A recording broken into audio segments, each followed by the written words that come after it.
প্রাণীজগতে মানুষের সবচেয়ে কাছের প্রাণীটি হলো মশা। এরা এতটা পাশে থাকে যে সন্ধ্যা হলে তাদের অত্যাচারে কোথাও বসা যায় না, কামড়ে হাত পা লাল করে ফেলে। কিন্তু কথা হলো, মশারা কেন মানুষের রক্ত পান করে? এই ভিডিওতে আমরা মশার জীবন রহস্য ব্যাখ্যা করতে চলেছি।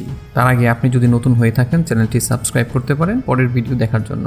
বাংলায় একটি সুন্দর প্রবাদ রয়েছে, মশা মারতে কামান লাগানো। আপনি মশা মারতে কামান ব্যবহার করুন আর নাই করুন, মশারা কিন্তু কামড়ানো ছাড়বে না। প্রাণীর ত্বকে কামড়ানোটাই এদের জৈবিক চাহিদা এবং বংশবৃদ্ধির মূল মন্ত্র। মানুষ সহ কোনো প্রাণী চায় না তার প্রজাতি সামনের দিকে না এগিয়ে বিলীন হয়ে যায়। এই বিলীন হওয়ার হাত থেকে রক্ষা করতে প্রতিটি প্রজাতির প্রাণীর জীবনচক্রে রয়েছে নিজস্ব ধরন কিংবা পদ্ধতি, যার মাধ্যমে নতুন উত্তরাধিকারের সূচনা করে থাকে প্রাণীরা। মশার ক্ষেত্রেও একই কথা সত্য, তাদের বংশবৃদ্ধির জন্য রয়েছে ভিন্ন এক ব্যবস্থা, আর সেই ব্যবস্থাকে পূর্ণতা দিতে মশাদের প্রয়োজন হয় প্রাণীদের তাজা রক্তের। স্ত্রী মশা কিংবা মশকির দেহে ডিম তৈরি হয়। এই ডিমের পুষ্টি ও পূর্ণতা প্রাপ্তির জন্যই রক্ত চুষে খেতে হয় মশকিকে। এখন কথা হলো, ডিম তো থাকে মশকির দেহে, তাহলে রক্ত প্রয়োজন তো মশকির, কিন্তু আমরা কেন বলি মশার কামড়? পুরুষ মশারা আসলে কামড়ায় না, রক্তের পরিবর্তে বিভিন্ন ফলের রস খেয়ে জীবন ধারণ করে থাকে। স্ত্রী মশা অর্থাৎ মশকিরাই কেবল মানুষ ও নির্বাক প্রাণীদের কামড়ে থাকে রক্তের আশায়। যদিও আমরা মশার এই রক্ত খাওয়াকে কামড়ানো বলি, কিন্তু রক্ত শুষে নেওয়ার পুরো প্রক্রিয়াটি ইনজেকশন দিয়ে রক্ত সংগ্রহের সাথে তুলনা করা যায়। মশার শোষক 6টি সূচির একটি সিরিঞ্জের মতো, এর মাধ্যমে ত্বকের নিচে রক্তনালীর থেকে রক্ত শুষে নেয় মশারা। ইনজেকশন যদি দিয়ে থাকেন তাহলে আপনারা হ্যাক্সিসলের সাথে বেশ পরিচিত। অক্ষত ত্বকে জীবাণু ধ্বংস করার ক্ষমতা রয়েছে এই হ্যাক্সিসলের। ইনজেকশন দেওয়ার পূর্বে তুলাই করে নীল রঙের একটি তরল পদার্থ দিয়ে ত্বককে মুছে নেওয়া হয়। ত্বকে থাকা অসংখ্য জীবাণু ইনজেকশনের মাধ্যমে ত্বকের যে ছিদ্র হয় তা দিয়ে দেহে প্রবেশ করতে পারে, তাই আগেই হ্যাক্সিসল দিয়ে ইনজেকশনের স্থানটি পরিষ্কার করে নেওয়া হয়। মশারা হ্যাক্সিসল পাবে কোথায়? তারা যে আমাদের দেহে ছিদ্র করে নিজেদের উদর ভর্তি করেছে, ক্ষুদিত 16 আনা আমাদের রক্ত নিচ্ছে, উপহার হিসাবে রোগ সৃষ্টিকারী জীবাণু রেখে যাচ্ছে। সেই সাথে আমাদের ত্বকীয় জীবাণুগুলোকে সুযোগ করে দিচ্ছে জনসমুদ্র নিয়ে রক্তে প্রবেশ করার জন্য। কিন্তু তৃতীয় ঘটনাটি আসলে ঘটে না। এটি বাধা দিতে মশারাই উপযুক্ত ব্যবস্থা গ্রহণ করে। মশারা অত্যন্ত দায়িত্বের সঙ্গে হ্যাক্সিসলের মতো জীবাণুনাশক দিয়ে ত্বককে পরিষ্কার করে নেয় কামড়ানোর পূর্বে। ত্বকের যেখানে বসে সেখানে তাদের এক প্রকার থুতুর মাধ্যমে জীবাণুনাশের কাজটি সম্পন্ন করে। সেই সাথে আমরা যাতে বুঝতে না পারি যে কামড়ানোর প্রস্তুতি নিচ্ছে একটি মশা, সেই ত্বকের সংবেদী স্নায়ুকে অবশ করে নেয় এই থুতুর মাধ্যমে। লক্ষ্য করে দেখবেন, মশা কামড়ানোর পরই আমরা টের পাই, কেননা ততক্ষণে ধারালো সূচ রক্তনালীতে ঢুকেছে। এই তো গেল কামড়ানোর পর্যায়ে। এবার আসা যাক রক্ত শোষণ কর্মে। শোষক প্রবেশ করিয়ে মশা রক্তনালী খুঁজতে থাকে। প্রয়োজন বুঝে স্থান পরিবর্তন করতে হতে পারে।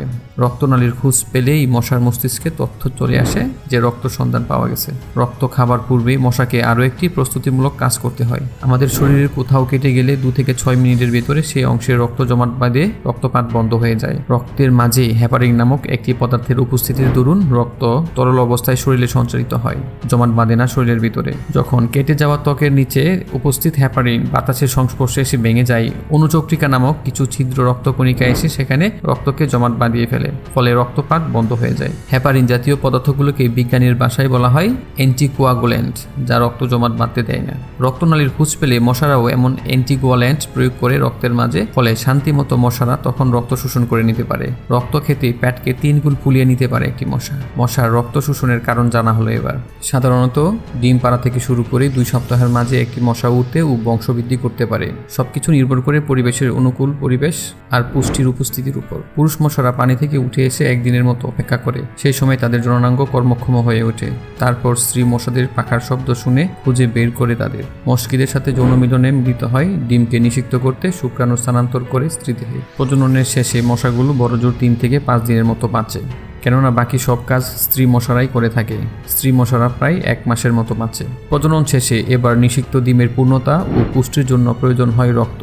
উত্তপ্ত রক্তের সন্ধানে স্ত্রী মশারা সূর্যাস্তের পরপরই ধেয়ে আসতে শুরু করে জীবন্ত প্রাণীদের দিকে। প্রায় 100 ফুট দূর থেকে মশারা টের পায় ঠিক কোথায় উত্তপ্ত রক্তের সন্ধান পাওয়া যাবে। নিঃশ্বাসের সাথে যে আমরা কার্বন ডাইঅক্সাইড ত্যাগ করি, কার্বন ডাইঅক্সাইড ও ত্বকের কর্মগ্রন্থি থেকে নিঃসৃত ল্যাকটিক অ্যাসিডের কারণেই মশারা বুঝতে পারে প্রাণীদের অবস্থান। রক্ত শোষণের সাথে সাথে মশারা আপনার গায়ের উপর বর্জ্য নিষ্কাশন অর্থাৎ প্রস্রাব করে দিয়ে যায়। এর কারণ হলো শরীরে আরও বেশি পরিমাণ রক্ত রাখার জন্য জায়গা খালি করে মশারা। আপনি যতক্ষণ পর্যন্ত না তাড়িয়ে দেবেন, মশা ঠিক ততক্ষণই রক্ত খেতে থাকবে। পেট ভরে রক্ত খেয়ে ডুল হয়ে পড়ে থাকলেও সেদিন নিয়ে তাদের মাথা ব্যথা নেই। রক্ত খাওয়া সীমাহীন হারে চলবে যতক্ষণ না নরণ চরণে অক্ষম হয়ে পড়ে।